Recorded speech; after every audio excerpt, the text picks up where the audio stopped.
Hey there, friends. If you are feeling a little bit activated, if you're feeling like a little bit like, ooh, like that wounding is right there, like your traumas are right on the surface, but you're actually feeling a little bit more capacity and resiliency to be with this trauma, to be with the stories, and to lovingly release them. Congratulations, you're totally feeling the energy of this upcoming Virgo full moon on February 24th, and the moon will be at its fullest around, I think, like 4:30 a.m. Pacific time.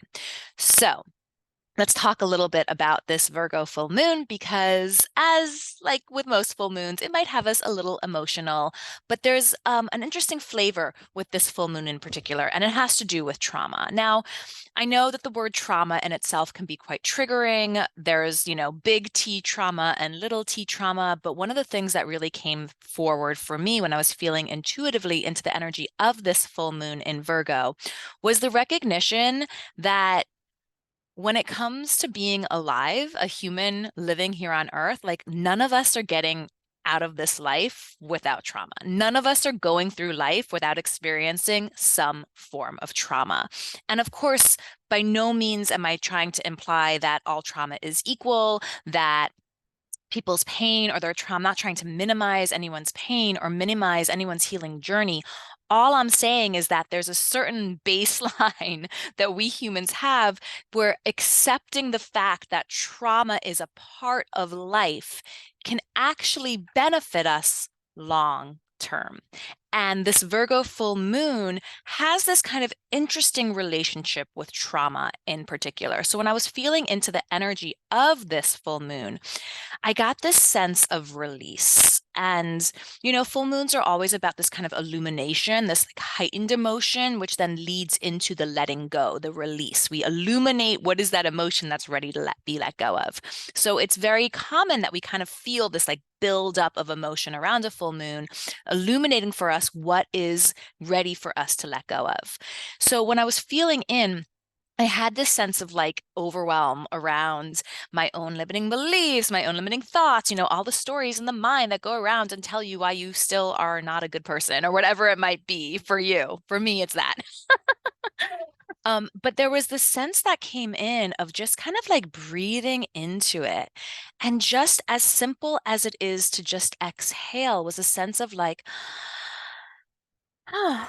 I'm aware of it and I'm just letting it go. And there was such an ease to it. And when I felt into it and I felt that exhale and that release with that exhale, there was literally a single tear, one single tear that came down my left eye. And I took note of that because I'm a crier. I'm a Cancer sun and Cancer rising. I cry a lot. And it was very interesting for me to feel a tear, just one single tear come without all its companions, just one come out and be released, just one tear.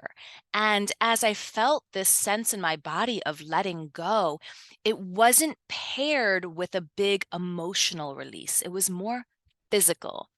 And that's actually kind of interesting when we think about Virgo and the energy of Virgo itself. Now, Virgo is the mutable or adaptable earth sign. Virgo is very well known for being practical, pragmatic, organized, very caring and nurturing, very detail oriented, very stylish as well. On the shadow side, Virgo is known to be kind of a perfectionist. People often consider Virgo energy to be kind of in that perfectionist energy. It can be very judgmental, very critical, and it can be very, especially for the self, it can be very self-critiquing with that kind of perfectionist standpoint with it. Now, when not careful, there can be a rigidity within Virgo energy as well, but that's definitely Virgo not in its higher aspect, because being a mutable sign means Virgo by nature is actually quite adaptable, quite adaptable. So whenever you're experiencing Virgo energy and that energy of perfectionism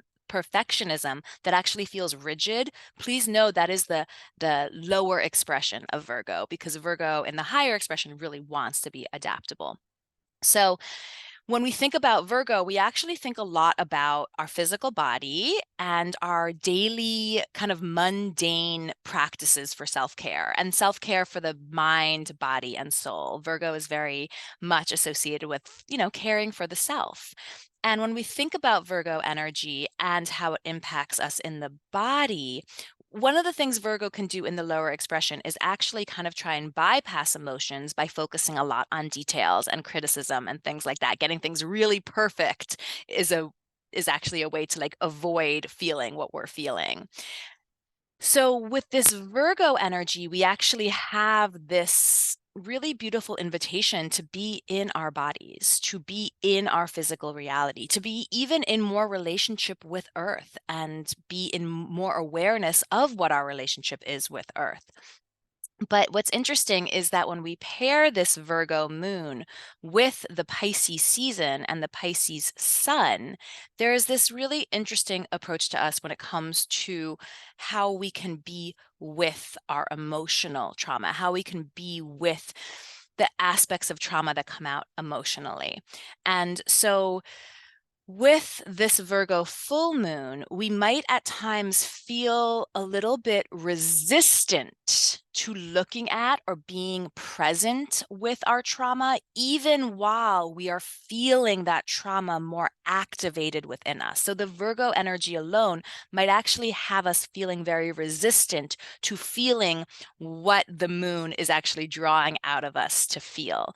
That can be an aspect of it. But with the Pisces energy of Pisces season, which is happening now, the Piscean energy actually really has us back in the emotions and really has us back into a place of intuition and empathy as well. And when we think about the Pisces energy and the Virgo energy, those paired together can actually bring us to a place of a lot of heightened intuitive connection through relationship with our body and relationship with Earth itself.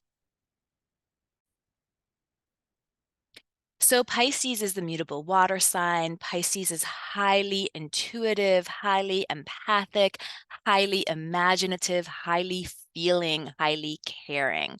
And with the Pisces energy, we might actually find ourselves kind of a little bit more charged, a little bit more heightened intuitively, and definitely empathically. Now, the thing about Pisces season is it can actually feel quite overwhelming for a lot of people because we very naturally start feeling other people's feelings more during Pisces season because of that watery, intuitive aspects of Pisces. So, for those of us who are already highly intuitive and empathic and who've already created boundaries and learned how to discern between what is mine and what is not mine, there is a level of being able to feel into like, okay, I'm feeling a lot of overwhelm, but I can feel into what am I feeling that actually belongs to me and what am I feeling that belongs to somebody else.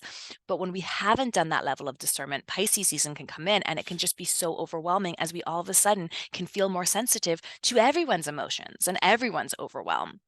And so what we find is that we actually really want to pair that watery, intuitive, empathic, feeling energy of Pisces with the grounded, pragmatic, um, caring, but like rooted energy of Virgo. And when we don't have those paired, it's very easy to lose ourselves in either direction. If we don't pair that watery Pisces energy with Virgo, we can really lose ourselves as we feel other people. And we can kind of find ourselves having to escape or disassociate, which are some of the shadow aspects of Pisces, because of that overwhelm that comes in from our intuition and our empathy.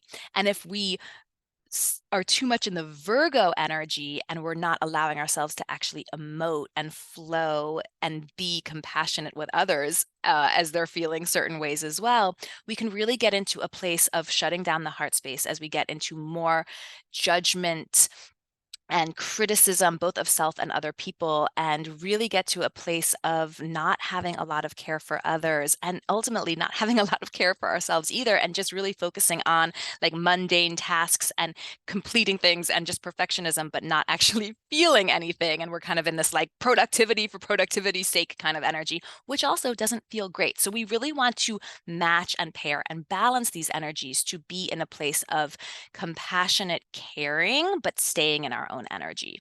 And again, coming back to this theme of trauma, because this was something that really came out to me intuitively when I was feeling into the energies of this Virgo full moon. There is this sense with this Virgo full moon, especially paired with the sensitivity of Pisces season, which is allowing us to be in a more accepting, loving, compassionate place around our own trauma, and recognizing that it's through a more gentle, loving approach that we can actually get to a release, a let go. I think sometimes in wellness spaces and healing spaces and spiritual spaces, we can focus so much on these like big cathartic releases, these big cathartic, like big transformation. I was down here and now I'm all the way up here, and wow, look at that growth. But ultimately, when it comes to our nervous system and creating capacity and resiliency and balance and regulation within the nervous system itself, we want to create more sustainable, slow changes, because then they will be more sustainable over time. These kind of big shifts between like down here and up here actually creates less regulation within the nervous system. So when we're talking about trauma in particular, we really are talking about the nervous system and nervous system regulation. And sometimes when we're working through wanting to release, whether it's through spiritual spaces, astrology, or even through therapy, we can want these like big cathartic releases that the nervous system actually doesn't really know how to regulate with. So, what this particular new moon in Virgo is reminding us is that we can have a more gentle approach to our own trauma. We can have a more gentle approach to our own healing. We can definitely have a more gentle approach to what we're releasing, what we're letting go of as well. And the theme that I really identified for this particular full moon is love it to let it go. Love it to let it go. Now, this isn't something that I feel I've completely perfected in my own life either, but it's definitely something I'm working towards. And it's definitely something my body is very much embracing, which is this recognition that sometimes when there's things we have in our life, or there's stories in the past that we don't want to have, still coming up into our present, we feel like we have to fight it, right? Or resist it in some way, or make it not so. But ultimately, it's actually through the act of acceptance that we then create the pathway to release. There's something about resisting things that actually keep them more rooted, more grounded in place. So, this particular Virgo full moon gives us this beautiful opportunity to love those parts of ourselves that feel traumatized, that feel wounded, that feel hurt, to figure out a way to accept them, find love within them, and recognize that that love of that part of self is actually the release, is actually the let go that this moon is providing for us.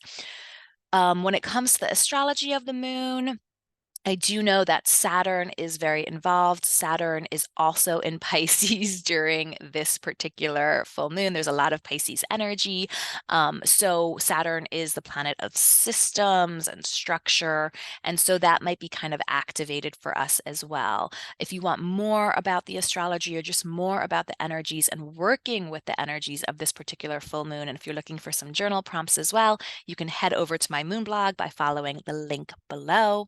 Thank you all so much for being here. I hope you have a beautiful, illuminating, releasing, and loving full moon in Virgo. Thank you, friends. See you next time.